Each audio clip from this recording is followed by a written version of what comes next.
வணக்கம். கன்னி ராசி சனி வக்ர பலன்கள் 2024. கன்னி ராசிக்காரர்களுக்கு சனி பகவான் வக்ரம் பெறுவதால் சில கஷ்டங்கள் வரக்கூடும் என்பதற்காக பரிகாரங்கள் சொல்லப்படும்.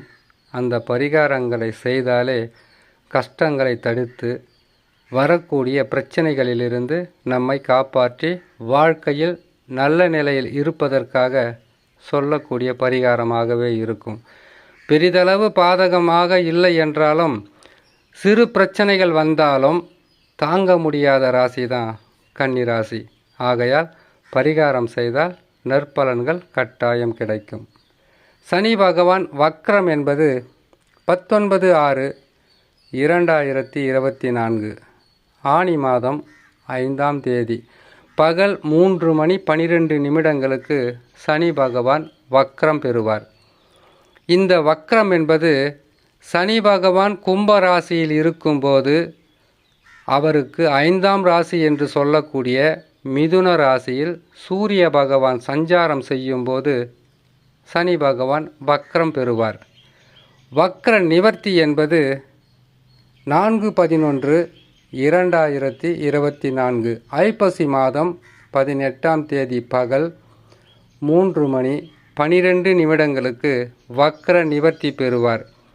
மிதுன ராசியில் சூரிய பகவான் இருக்கும்போது வக்ரம் பெறுவதும், துலாம் ராசியில் சூரிய பகவான் சஞ்சாரம் செய்யும்போது வக்ர நிவர்த்தி பெறுவதும் கிரகங்களுக்கு இயல்பாகவே நடக்கக்கூடிய ஒரு பலன்.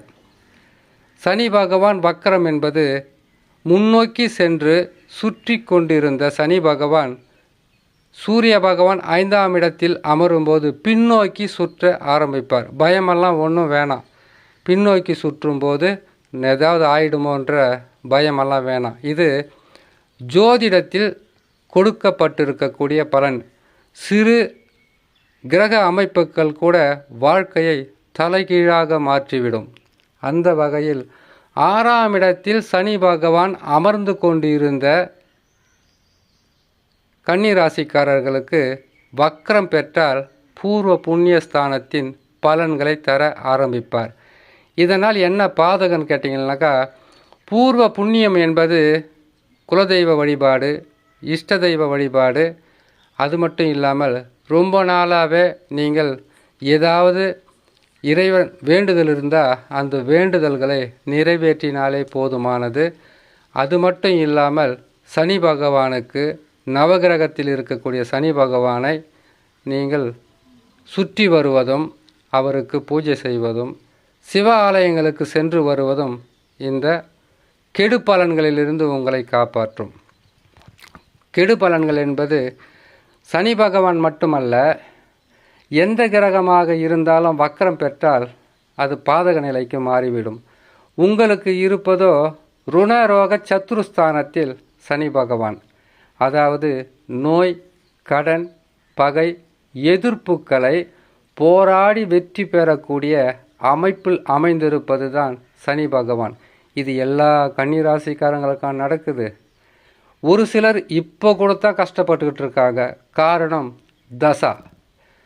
உங்களுடைய ராசிகளில் நடக்கக்கூடிய தசா இருக்குது பார்த்தீங்களா, அந்த தசாவை நடத்தக்கூடிய கிரகமாகப்பட்டது வலிமையாக இருந்தால், வலிமைன்னா ஆட்சி பெற்றிருக்கலாம், உச்சம் பெற்றிருக்கலாம், கேந்திர திரிகோணம் பெற்று நட்பு சமமாக இருக்கலாம். மாறாக 8ஆம் அதிபதி தசா, 6ஆம் அதிபதி தசா, நீசம் பெற்ற கிரகங்களுடைய தசா, பகை பெற்ற கிரகங்களுடைய தசா, அப்படி இருந்தால் நற்பலன்கள் என்பது ஜோதிடர்கள் அடுக்கிக் கொண்டே போனாலும் என்னதான் சொன்னாலும் எதுவுமே நடக்கலைன்னு சொல்கிற மாதிரி உங்களுடைய வாழ்க்கையில் தசாக்கள் வாழ்க்கையை மாற்றி அமைத்துவிடும்.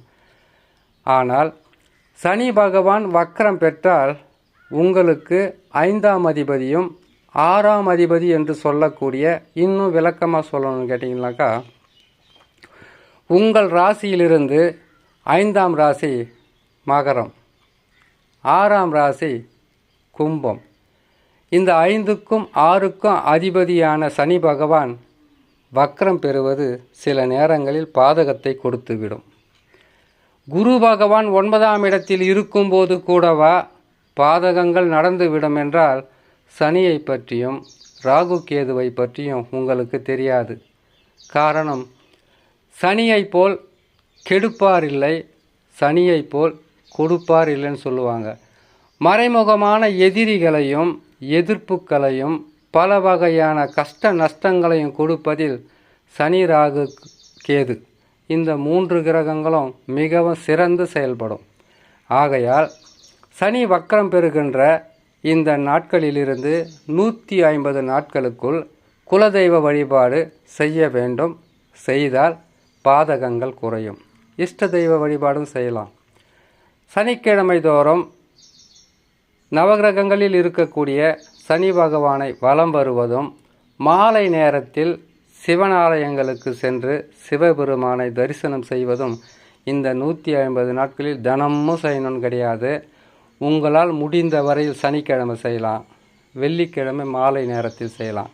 வெள்ளிக்கிழமை ஏன் செய்ய சொல்கிறேன்னு கேட்டிங்கனாக்கா, உங்கள் ராசியில் சுக்கிர பகவான் நீசம் பெறுவார். ஆகையால் வெள்ளிக்கிழமை செய்தால் பொருளாதார உயர்வு ஏற்படும். வரக்கூடிய சில கஷ்ட நஷ்டங்களிலிருந்து உங்களை நீங்களே காப்பாற்றி கொள்ளலாம் இந்த பரிகாரம் செய்வதன் மூலியமாக என்று சொல்லி இன்னொரு நல்ல பதிவில் உங்களை நான் சந்திக்கிறேன். நன்றி, வணக்கம்.